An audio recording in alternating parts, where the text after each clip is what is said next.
My name is Brian. We are going to conduct the first experiment, that is measurement of nozzle flow. In this experiment, we are using a CD nozzle. CD nozzle is basically called convergent divergent nozzle. Now, convergent means the area decreases and in the throat section, then it diverges. But this is the supersonic. We basically CD nozzle use for supersonic. But here the Mach number is greater than 1 in supersonic. It is very difficult to conduct. That's why we use subsonic. This is exactly opposite to the supersonic. But here the hot air goes through this convergent and settles through the throat and passes in the divergent section. In this supersonic, the Mach number is greater than 1. In the subsonic, Mach number is less than 1. And in the throat section, Mach number is equal to 1. In the convergent section, when the hot air passes, the velocity increases and the pressure decreases.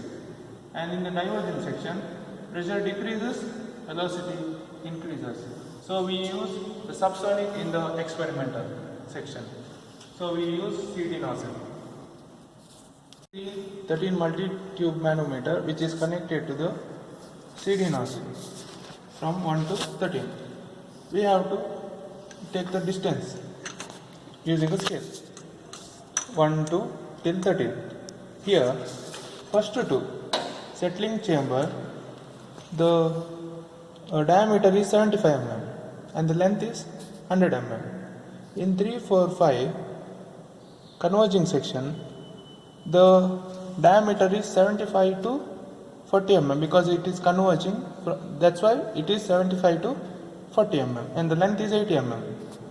And 6 and 7 throat, the diameter is 40 mm to 10 mm. 10 mm is length, 40 mm is the diameter.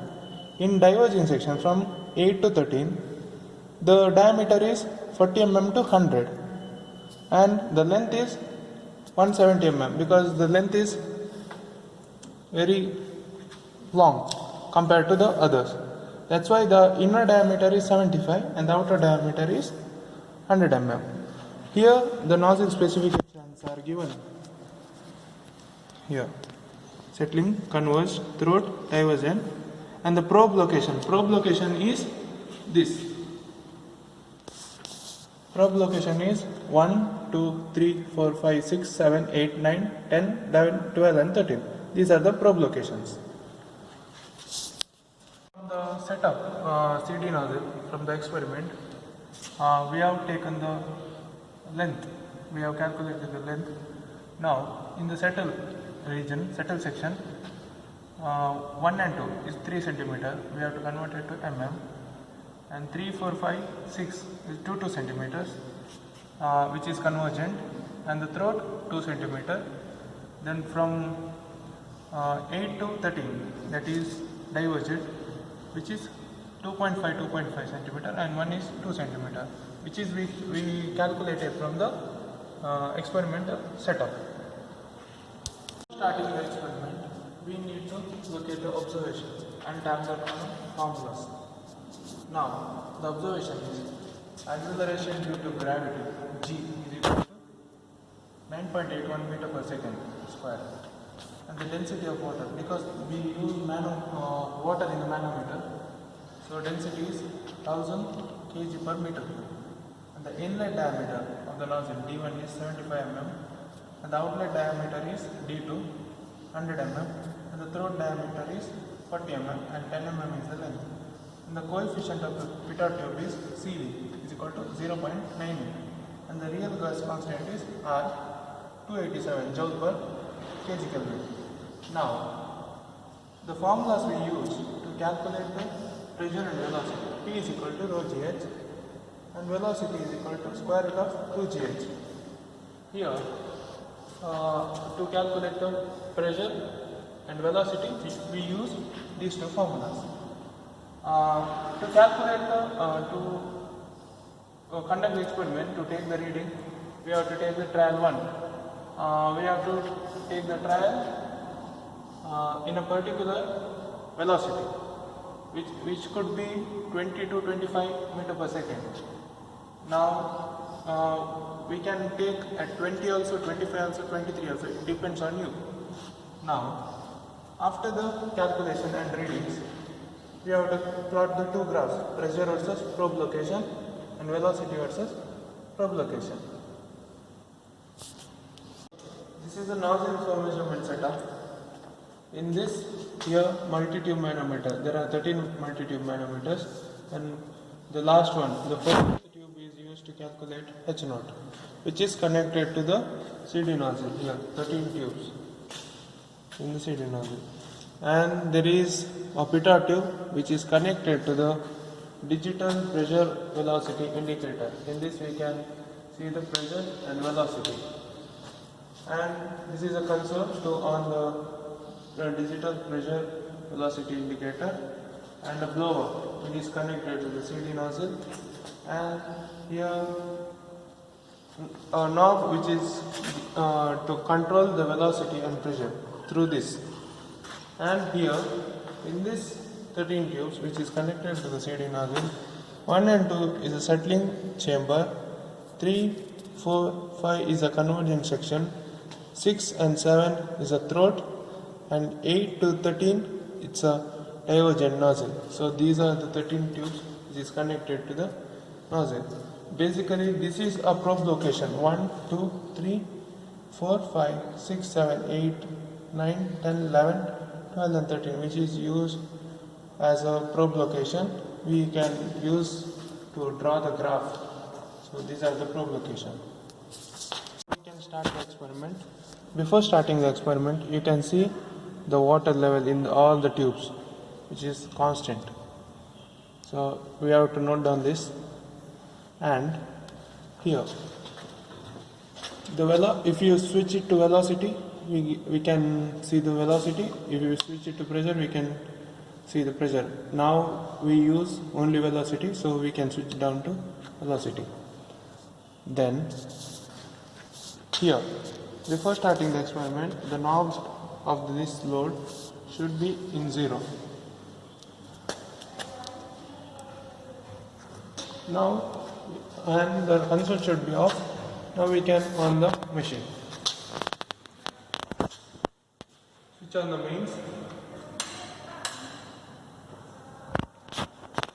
and on the console.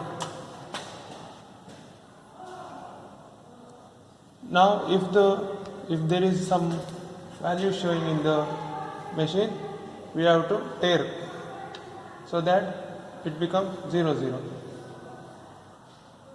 Now we can give some load slowly.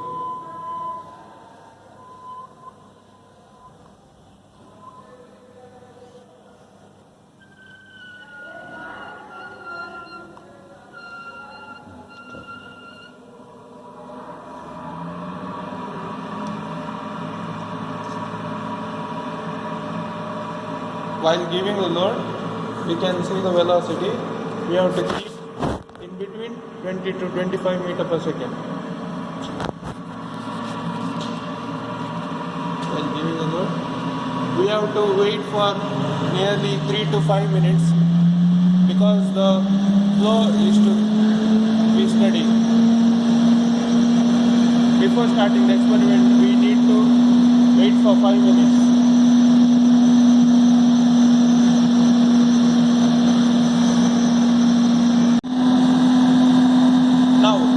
After switch on the setup, you have to wait for 5 minutes. After 5 minutes, the velocity is in between 20 to 25 and it should be in velocity. Now we can take down the readings. Before take down the readings, the H0. The first tube, from the first tube we have to take the H0, which is not connected to the CD nozzle. We have to take down the H0. H0 is 210 here. Other 13 readings we have to take from the 13 other tubes. Here, the first reading is 215.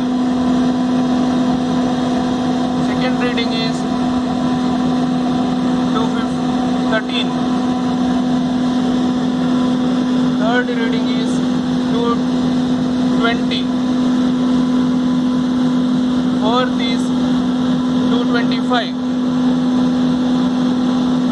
Here 250,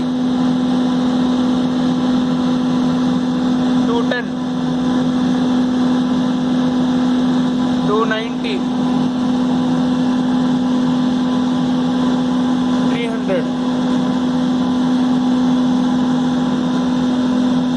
260, 232, 230, 175, 190. After taking the readings, we have to slow down this knob slowly. Remember this, after taking the readings, we have to slow down this knob to 0 so that the blower should stop. Now you can off the console and lastly switch off the main. After taking all the readings, we have to do the calculations now. For that, we have to take H0. H0 is equal to 210. We have took from the manometer. Now the velocity between 20 to 25, we took it as 25. Now from probe location, we have to throw down the readings here. To calculate the delta H, we have to minus from H0. 210 minus 190 is equal to 20. 210 minus 175, 35. Same way we have to do for all the 13 readings. Delta H is equal to H0 minus H. Now the pressure. For pressure, we have the formula rho P is equal to rho GH. Rho is 1000, G is 9.81, H is 20. From that we will get this, so that we have to do all the 13 calculations here also. In velocity, for velocity we have the formula V is equal to square root of 2gh2 into G is 9.81, H is 20. From that we get velocity. We have to do all the readings. After doing all these readings, we have to draw the graphs. So these are the two graphs: velocity versus probe location and pressure versus probe location. We have to do the graph and mention the scale also, x-axis and y-axis. After doing the graph, the result would be the pressure distribution and velocity distribution graphs has been plotted. Thank you.